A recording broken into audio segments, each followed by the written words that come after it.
O senhor Eric Wilson Pereira, indicado pelos líderes partidários do PSDB, DEM e outros, para compor o Conselho Nacional de Justiça pelo Senado. Com a palavra, o senhor Eric Wilson Pereira, inicialmente por 5 minutos. Senhor presidente, é uma satisfação muito grande de participar dessa mesa. Saúdo Vossa Excelência e, ao mesmo tempo, peço licença para saudar os líderes que confiaram e indicaram o meu nome: Antônio Carlos Valadares, líder do PSB, o senador Arthur Vigílio, líder do PSDB, o senador Francisco Dornelles, líder do PP, o senador Inácio Arruda, líder do PCdoB, o senador João Ribeiro, líder do PR, o senador José Agripino, líder do DEM, e o senador Renan Calheiros, líder do PMDB, demonstrando que se trata de uma indicação suprapartidária, demonstrando que se trata de uma indicação acima de interesses paroquianos ou de interesses locais. E a saúdo também, senhor presidente, o relator, o senador Sérgio Guerra, o qual teceu comentários elogiosos à minha pessoa. Saúdo as senadoras aqui presentes, na pessoa da senadora Rosalba, saúdo o senador Agripino, o senador Garibaldi do meu estado, as autoridades aqui que estão sendo sabatinadas, na pessoa do juiz federal Walter Nunes, os profissionais que estão fazendo parte, os jornalistas, os funcionários dessa casa. E para mim, fazer parte dessa composição qualitativa, participar de uma composição qualitativa como é o Senado Federal, já é uma grande honra e já é um grande avanço, senhor presidente, para um advogado nordestino que tem como principal característica a militância na lide jurídica, a militância na advocacia. Isso faz com que eu traga uma visão diferente do que seja o CNJ, diante de tantas explanações superiores e brilhantes que foram postas aqui, mas nós precisamos ver o CNJ não só pelo aspecto jurídico formal. Eu acredito que nós precisamos ver o CNJ por um aspecto também sociológico. Nós precisamos ver o CNJ como um órgão orientador, como um órgão controlador, como um controle externo, mas, sobretudo, como um controle interno. E para isso, senhor presidente, nós precisamos ter no CNJ a busca de um equilíbrio constitucional. Como podemos viver num ordenamento constitucional se nós não temos esse equilíbrio? Se não há harmonia entre o juiz de primeiro grau, o juiz de segundo grau e o ministro de Tribunal Superior. Eu acredito num equilíbrio constitucional onde essa harmonização não haja ruptura desse equilíbrio. Hoje, um juiz manda prender. Amanhã, uma corte superior manda soltar. No outro dia, o juiz manda prender de novo. Eu acho que nós temos que ter responsabilidade judicial. E isso não atinge a independência da magistratura. Pelo contrário, o valor independência da magistratura, ele é fundamental para se atingir o princípio da imparcialidade. E nós só podemos atingir esse princípio da imparcialidade, senhor presidente, se nós tivermos responsabilidade judicial. E a partir dessa responsabilidade judicial, é necessário entender, a partir do primeiro grau, que existem súmulas, por exemplo, que merecem respeito, certas ou erradas, concordando ou não no campo dogmático. Nós precisamos, no campo pragmático, mostrar para a sociedade brasileira que há necessidade de haver uma harmonização. Não é concebível um senador precisar ter acesso a documentos, ter que ir ao Supremo Tribunal Federal, porque o juiz de primeiro grau, mesmo existindo uma súmula que dá acesso a qualquer cidadão brasileiro a ter acesso aos documentos objeto de notícia ou de investigação, ele tenha que movimentar todo o aparelho judicial para que o Supremo diga, não, você tem acesso e que, portanto, tem que tirar cópia. Então, essa falta de harmonização é o que faz com que nós pensamos que nós não podemos ter um juiz patrimonial. O juiz brasileiro, a magistratura brasileira, ela tem que entender que o que ela produz, o que ela pensa, não pertence exclusivamente a ele como cidadão ou a ele como agente político. E o ministro César Peluso dizia muito que você não pode ter paixão e nem amor quando você detém esse poder. No instante em que você produz, você tem que, no mínimo, observar essas regras constitucionais, você tem que observar essa harmonização. Eu não quero dizer que o juiz esteja correto, esteja certo, ou o ministro ou o desembargador. Não é o mérito, mas é a harmonização de que nós temos uma súmula, essa súmula está em vigor e que por que não haver essa aplicabilidade? é ofensa à independência da magistratura? De forma nenhuma. Pelo contrário, eu acho que a observância desses requisitos, essa harmonização a se ter novos cursos, a se ter um debate maior entre o primeiro e o último grau, ele é fundamental para que nós possamos enxergar o judiciário brasileiro não com uma visão corporativa, não com uma visão meramente corporativa, mas sim como uma visão harmoniosa.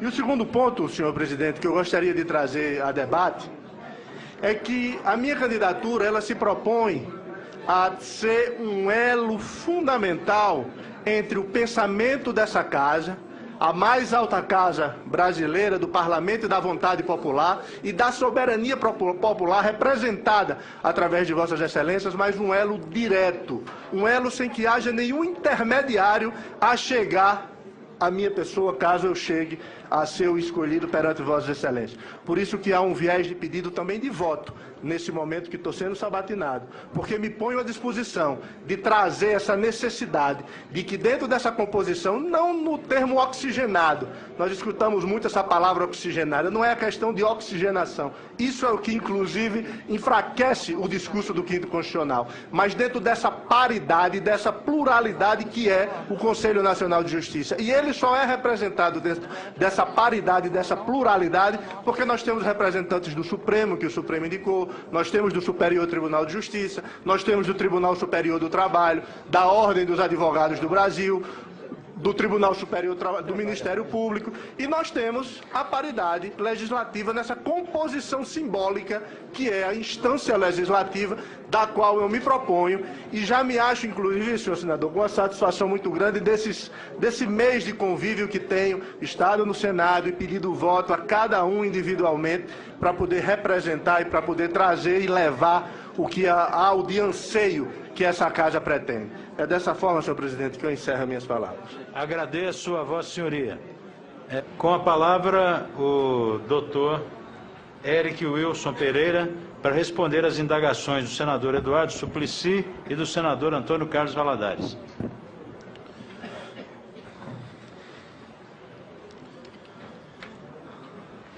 Saudade que o senador Jefferson Pérez deixou, Vossa Excelência ocupa instigando esse debate, senador Valadares, com temas tão apropriados. E onde eu vou buscar a resposta para esse primeiro tema da investigação? Eu não vou buscar na academia, eu não vou buscar na dogmática, eu não vou buscar num debate meramente teórico. Eu tenho que ir para o campo pragmático. E é nesse instante que eu me proponho, como candidato do Senado, a trazer essa militância. Porque há dois focos distintos com relação à interceptação e um outro problema. Os dois campos é quando essa interceptação ocorre pela Justiça Federal e o outro quando ela ocorre pela Justiça Estadual. Os tribunais de justiça, hoje no Brasil, eles são ilhas, eles são isolados. Os tribunais federais não.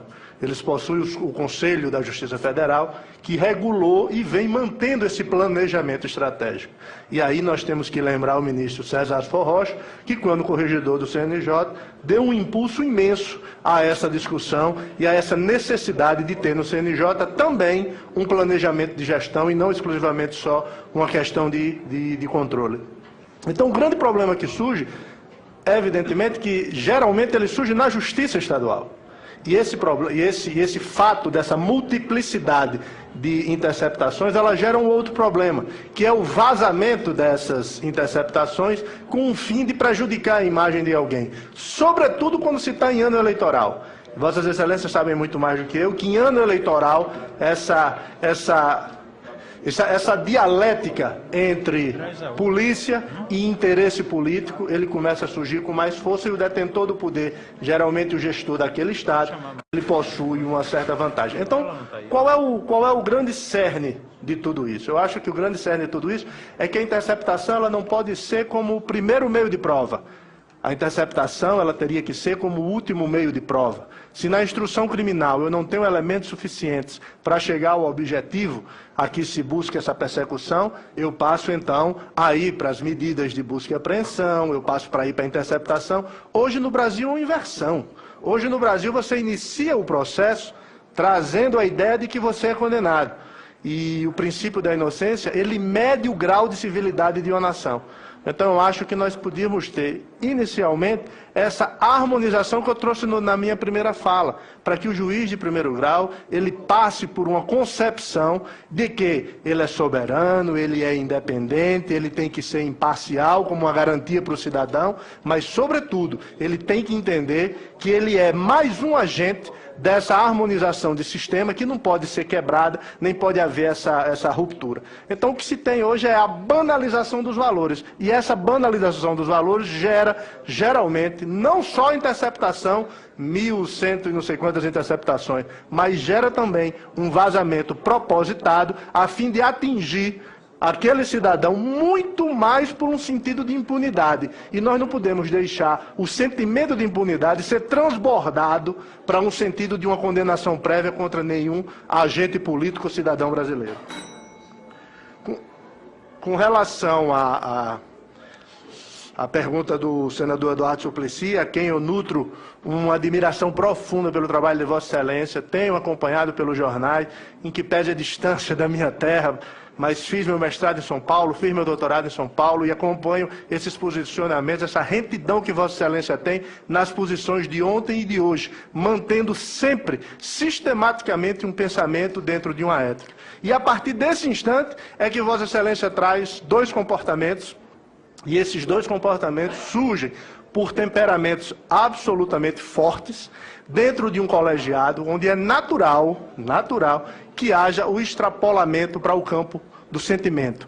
E aí eu penso com muita propriedade no sentido de que num colegiado, às vezes o calor, às vezes a dialética, às vezes esse debate e esse dissenso, ele é fundamental. Não que vá desbordar para o campo pessoal ou para a agressão pessoal, mas o debate em princípios, o debate no nível das ideias, ele é fundamental para formar. E o maior exemplo de tudo isso é o Senado, é a Câmara, são as casas legislativas. E eu acho que isso foi um momento que passou e serve como amadurecimento para a Corte Constitucional Brasileira. E esse amadurecimento, ele traz para todo o cidadão uma necessidade de refletir, sobretudo, sobre o campo da dialética e o campo das ideias, até que limite você pode debater e trazer numa TV ao vivo, porque eu estava assistindo, no meu escritório eu estava assistindo essa discussão e me surpreendeu realmente quando descambou para esse campo, mas não é a regra, isso é meramente exceção, e deu saudade da ministra Helen Grace quando era presidente daquela corte. Agradeço a Vossa Excelência. Muito obrigado.